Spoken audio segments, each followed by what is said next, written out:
On a suffocating, rain-drenched spring morning in the year 1670, dense tropical mist rolls down the mountain peaks of the eastern Andes. Thick fog wraps the emerald mining camp of Muzo in a heavy blanket of warm air. The early atmosphere smells of wet black shale rock, sodden clay, smoldering hardwood campfires, and stagnant river water mixed with raw sugarcane rum. Early daylight barely reaches the deep canyon of the Minero River. Down inside the open-cast mountain cuts, or cortes, heavy iron crowbars strike hard calcite rock with loud, rhythmic thuds. Those heavy iron sounds echo across the canyon, breaking the morning calls of wild toucans high up in the rainforest canopy. Deep beneath the shade of thick jungle leaves, enslaved African workers, native laborers, and Spanish overseers work together under harsh conditions to extract precious green gems for the global trade networks of the Spanish Empire. Outside this isolated mountain valley, 17th-century New Granada faces constant political turmoil and environmental dangers. Declining gem yields, strict royal audits conducted by inspectors from Santa Fe to Bogota, and sudden catastrophic mudslides, known as darums, threaten to bury entire mining steps under heavy rain within seconds. Inside the camp walls, however, every day begins with strict military discipline anchored in an endless search for pure green hexagonal emerald crystals. Every hour spent working in these wet, muddy trenches carries continuous risks of tropical fevers, venomous snake bites, and sudden falling rocks from the steep cliffs above. Music. This historical reconstruction of an emerald mining camp in Muzo, Colombia, during the year 1670, was created with artificial intelligence based on historical studies and archival records of the period. Before going further into the past, please take a moment to subscribe to our channel, The History Forge. Leaving a like helps more forgotten historical worlds return to the light through our work. Stay right here with us as we travel down into the black shale steppes of Muzo to witness hydraulic water flushing, secret gem sorting, and the daily life of colonial emerald miners. Perched high on steep black calcite cliffs above the roaring Minero River, the mining camp of Muzo was known in official colonial records as the Real de Minas. Local builders constructed this whole sprawling outpost using natural materials gathered directly from the surrounding jungle. A perimeter fence made of thick bamboo poles, called guadua, and wrapped in sharp thorns encloses the entire compound. That tall security barrier keeps dangerous jungle animals out of the camp while preventing workers from smuggling valuable gems away. Simple mud-plastered wattle and daub buildings fill the inner camp yard, covered by steep roofs thatched with broad palm leaves that easily shed heavy tropical rainstorms. Directly in the middle of the camp floor sit huge, step terraces carved straight into dark mountain rock. Manual laborers have carved away hundreds of feet of dark slate stone by hand across decades of difficult manual excavation. Built on higher ridges above these working terraces sit massive wooden water-holding tanks, known as tambors. Construction crews built these large reservoirs from heavy timber logs and sealed the cracks with thick river clay. These hilltop tanks store thousands of gallons of clean rainwater gathered from mountain storms. Built at the highest point of the hill stands the fortified main administration house, known as the Casa de Gobierno. This commanding building features thick mud brick adobe walls, iron-grated windows, and a raised wooden balcony where Spanish overseers watch all the labor happening on the working terraces below. Right next to the administrator's lodge sits the secure gem sorting house, named the Casa de Cajas. Builders constructed this special room with double-planked timber walls and locked the entrance with heavy iron padlocks brought directly from Seville. Inside this locked storehouse sit large wooden chests bound in strong iron bands, where rough emerald stones are weighed, classified, and stored under armed guard. Down on lower terrace levels stand long, unheated wooden sleeping huts called bohios. Enslaved workers sleep inside these simple buildings on raised bamboo platforms covered with rough palm matting. Near the main entrance gate stands a simple open chapel made from thick bamboo posts. A carved wooden cross and a hand-painted canvas image of the Virgin of Chiquinquirá sit on a small wooden altar inside the chapel. Warm tropical air inside the Muzo camp carries strong smells of sulfur dust from broken calcite rock, wet river mud, melted animal fat, and sweat from hundreds of bodies. Loud industrial sounds ring through the mountain valley all day long. The quiet hum of the rainforest is shattered by iron bars striking hard black slate, wooden washing pans scraping through river gravel, rushing water roaring down dirt channels, and overseers cracking leather whips. Through high timber gates, these camp sounds mix with rushing river water below and the loud screeching of macaws flying over the canyon. Every surface of rock, timber, and iron shows clear signs of hard physical labor and imperial power. Long before sunrise brightens the high jungle canopy, a loud horn call wakes the entire mining camp in pitch darkness. Enslaved African workers and indigenous laborers, recorded in historical documents as naborias, stir from their sleeping platforms inside the damp wooden barracks. Wrapping simple rough cotton cloths around their waists to keep warm in the cool morning air, they step out onto the muddy central plaza for morning roll call. Under the watchful eyes of the royal mine administrator, the alcalde Mayor de Minas, and his guards, every laborer is counted before marching down into the open cuts. Social hierarchy in Muzo is strict and enforced through harsh punishment. At the top sit Spanish administrators and private mine owners, followed by European overseers or capataces. At the bottom sit enslaved Africans and native workers, whose hard physical labor extracts the wealth of the earth under constant supervision. Social organization inside the mining camp reflects the strict racial caste system of 17th-century Spanish America. Mine owners bought enslaved African workers at high prices in the port of Cartagena de Indias. Spanish owners valued African miners for their strong physical endurance in hot tropical weather, assigning them to heavy crowbar labor on high rock faces. Native Muzo and Muisca workers used their ancestral knowledge of the land to manage water systems and sift river gravel, while Spanish overseers lived in private quarters with fine bread, imported wine, and real leather boots. Common laborers lived in crowded barracks under strict colonial mining laws, called Ordenanzas de Minas, issued by the Royal Audiencia in Santa Fe de Bogotá to collect taxes and prevent gem theft. As early morning light illuminates the dark mountain cliffs, laborers gather near the small camp chapel for mandatory prayers.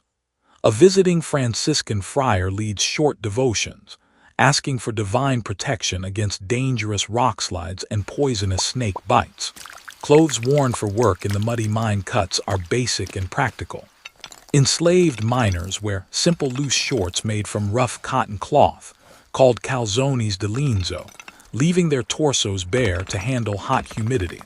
They wear light woven straw hats, known as sombreros de paja, to shield their eyes from falling rock dust and sun, while keeping their feet bare in thick mud to maintain traction on wet ledges. To assert authority, the Spanish overseer dresses in distinctive clothing designed to protect against jungle hazards. Over a clean linen shirt, he wears a tough leather vest, called a cura, made from thick cowhide that resists sharp thorns and knife points.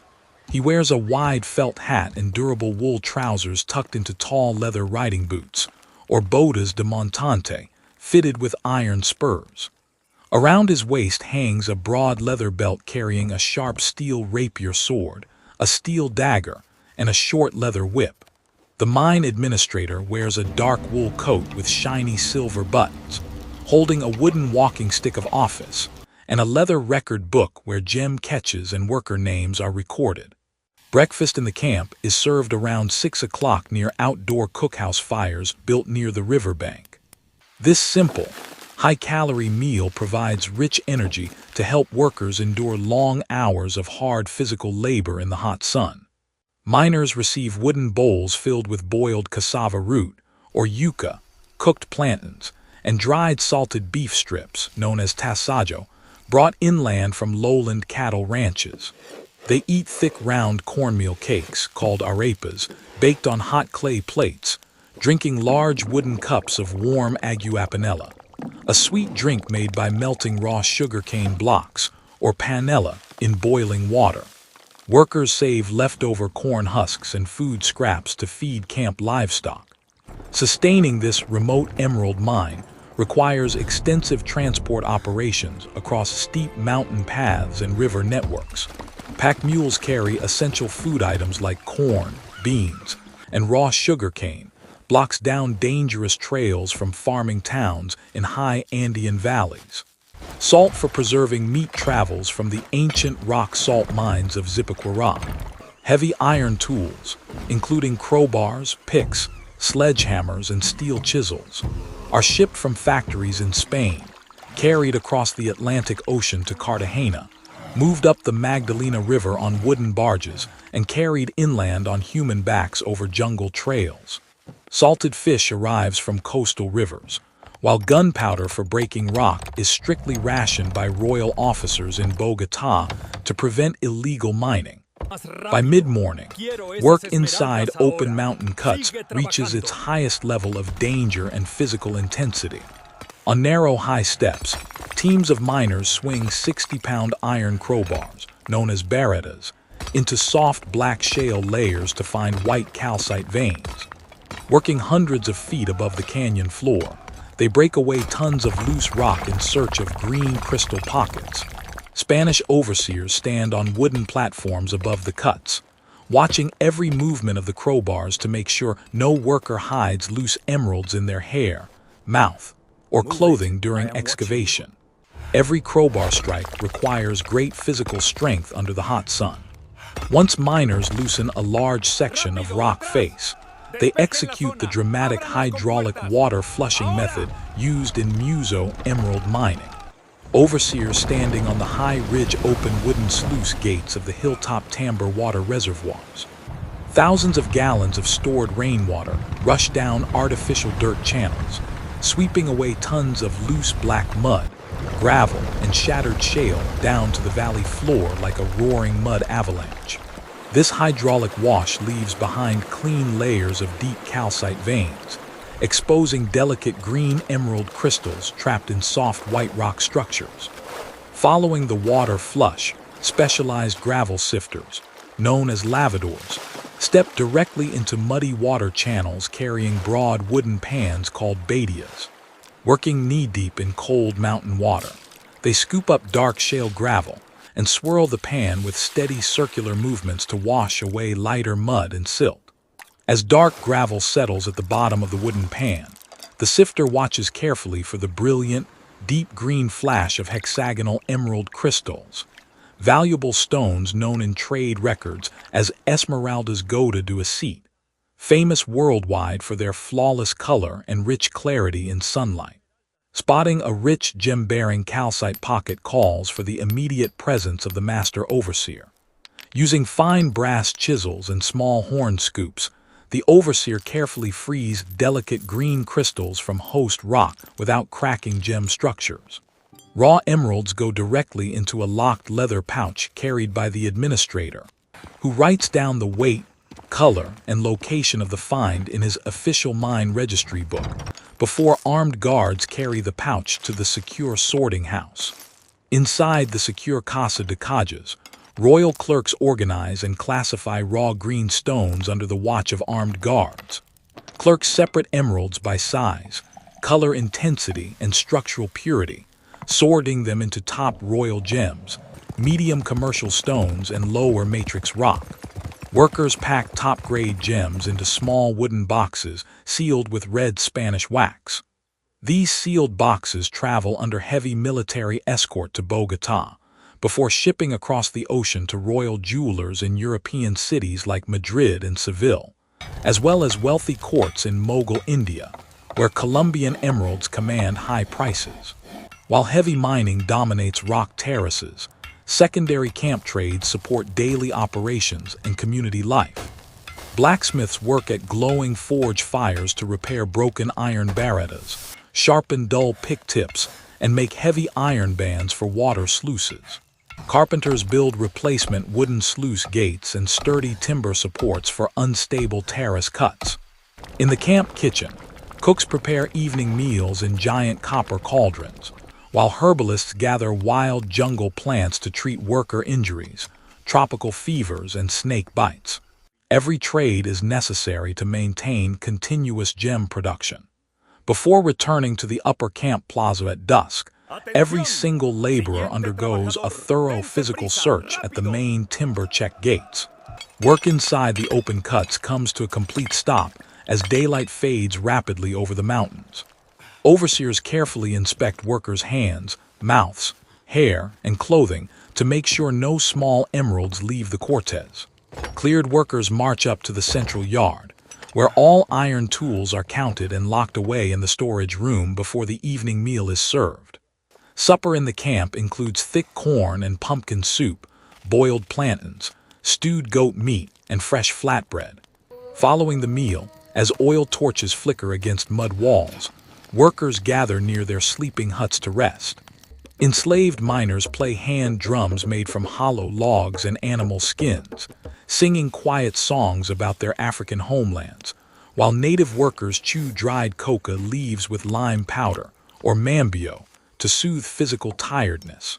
Spanish overseers sit on the main house porch, smoking local tobacco pipes, drinking sugarcane spirits, and playing cards before bed. These quiet evening hours offer a brief rest from grueling mine labor.